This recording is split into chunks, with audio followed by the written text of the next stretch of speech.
Bonjour à toutes et à toutes, c'est Priscilla de mon univers à broder et je suis ravie de vous retrouver aujourd'hui dans cette vidéo point par point pour apprendre avec vous le point d'araignée simple. C'est le point que vous voyez juste ici au centre de ce mandala. C'est le mandala Zoé de mon univers à broder. Je vous mets en lien dans la description si vous voulez retrouver ce modèle. Il est disponible en kit et en toile imprimée sur notre site internet.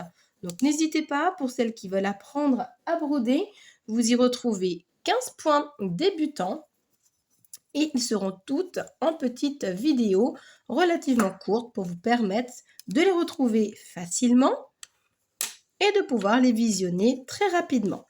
On va sans plus tarder se fixer et on va placer notre tambour de cette manière à avoir le point d'araignée simple au milieu de notre tambour. On va bien serrer la toile pour avoir une bonne tension, celle qui vous convient. Et on va prendre notre fil, ici la référence 304 DMC, mais vous retrouverez toutes les références de noter sur la fiche technique du modèle. Et nous allons commencer par effectuer un point de maintien. Pour cela, vous piquez comme ceci sur l'une des arêtes de cette araignée et vous repiquez à 1 mm plus loin. Vous retournez votre toile et vous allez pouvoir passer dans la boucle que votre maître plié en deux vous a donnée. Nous voici bien attachés à notre toile.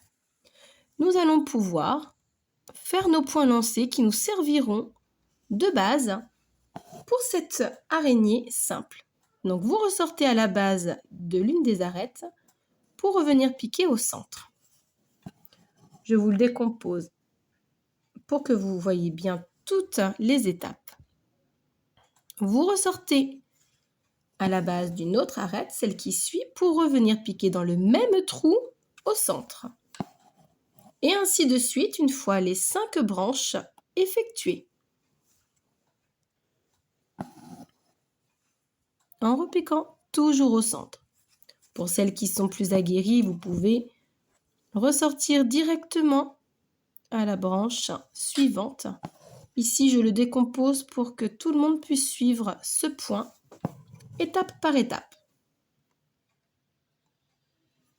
Et voilà, nous avons terminé toutes les branches qui nous serviront de base pour cette araignée. Je vous le rapproche pour que vous voyez bien ce que vous obtenez. Je vais maintenant ressortir, vous voyez, à la base, juste entre deux branches. Alors, c'est le moment de bien trouver l'endroit où vous devez sortir.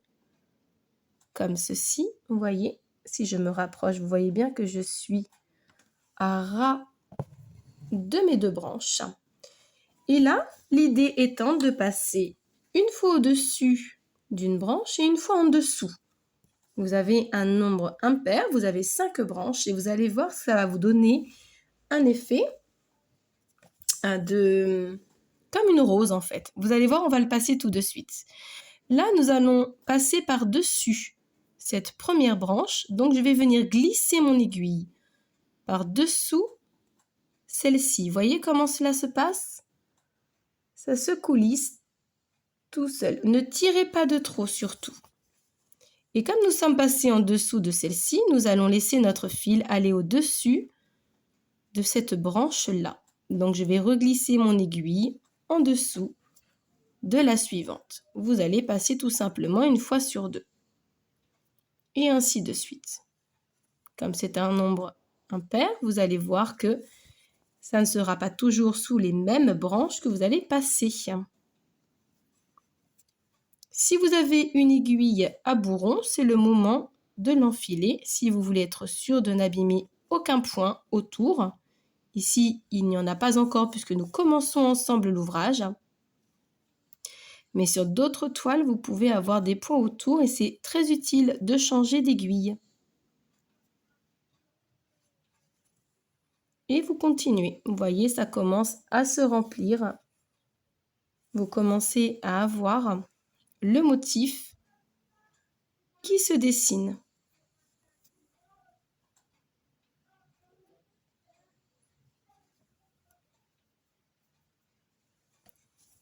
on va continuer à tourner son tambour pour bien accompagner son fil. Et on passe au-dessus et en dessous. Et au-dessus de celle-ci et en dessous de celle-là. Vous voyez, ce point n'est pas difficile et vous allez avoir un très joli rendu. Donc, nous sommes passés en dessous de celle-ci. Donc, je vais passer au-dessus de cette branche pour aller rattraper le dessous de l'autre. Il suffit de bien se concentrer et de ne pas oublier où vous êtes arrêté. Si par hasard, vous avez besoin de vous arrêter et que vous ne savez plus où vous en êtes, vous n'avez qu'à reprendre votre fil entre votre pouce et index, comme ceci. Et là, vous voyez bien que votre fil est passé en dessous de cette branche. Alors celle-ci, vous ne passez pas en dessous, vous le passez par-dessus et vous glissez votre aiguille dans la branche d'après.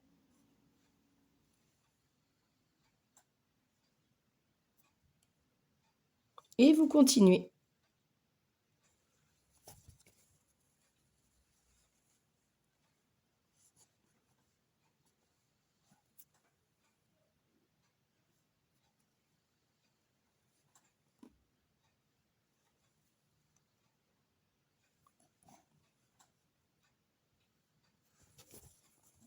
N'hésitez pas à bien tourner votre ouvrage pour suivre avec votre modèle.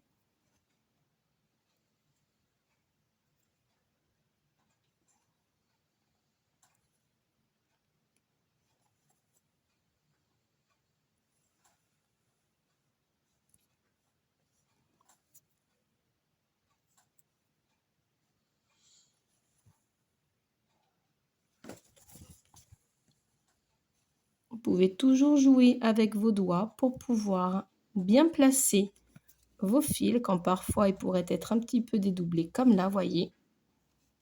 Dans ce cas, ce que je fais, c'est que je règle bien mon aiguillet. Et on continue, on reprend l'ouvrage jusqu'à ce qu'on ait rempli l'intégralité des branches.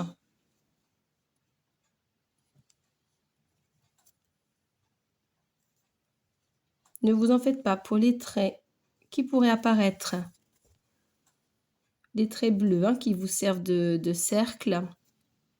Pour ce point, sur les toiles que je vous fournis, ils sont transférés au stylo friction. Donc une fois votre broderie terminée, vous ne les verrez plus puisque une fois le sèche-cheveux ou bien le fer à repasser passé sur votre toile à la chaleur, vos traits de stylo friction s'effaceront, vous laissant ainsi apparaître uniquement le motif de votre broderie.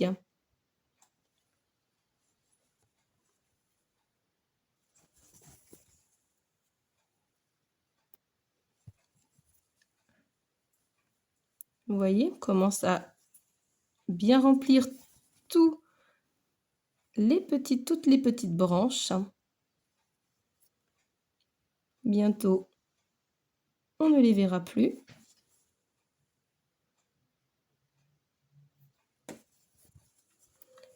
Et vous allez bien voir ce que vous devez obtenir.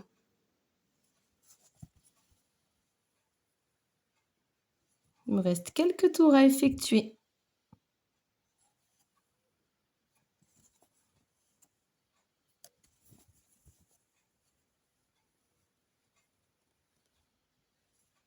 Alors à la fin, faites bien attention de ne pas emmener vos fils que vous avez déjà passés en dessous des branches.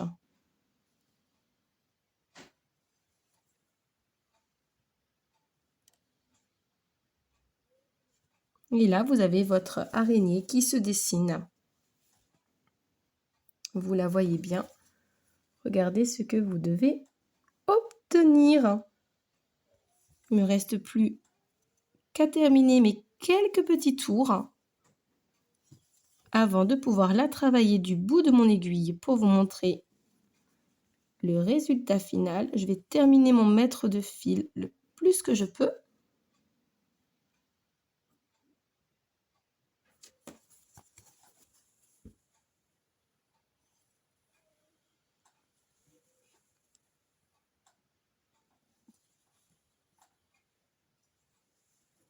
Et comme ceci, je vais venir piquer à ras de mon araignée. Voyez, juste comme ceci. Ce qui va me cacher ma dernière petite branche. Je me retourne pour rattraper bien tous mes petits fils. Sans trop tirer, voyez, vous devez obtenir ceci. Et nous allons passer en dessous des points que nous avons brodés au début pour faire notre base. Me voici fixée à l'arrière. Je vais venir couper mon fil à ras. J'ai pris soin de passer dans mes fils au préalable, passer 3 fois en dessous. Et voici ce que vous obtenez avec votre araignée que vous venez de broder. Et ça vous donne l'effet d'une rose. Vous pouvez venir la travailler du bout de votre aiguille, du côté du chat de l'aiguille bien sûr, pour venir lui apporter davantage de relief. Voilà ce que vous obtenez à la fin de ce point, qui, comme vous l'avez vu, est un point débutant. Vous pouvez tout le faire, le réaliser. C'est un point qui vous apportera du relief à votre broderie. À bientôt pour la prochaine vidéo et le prochain point à apprendre. Bye!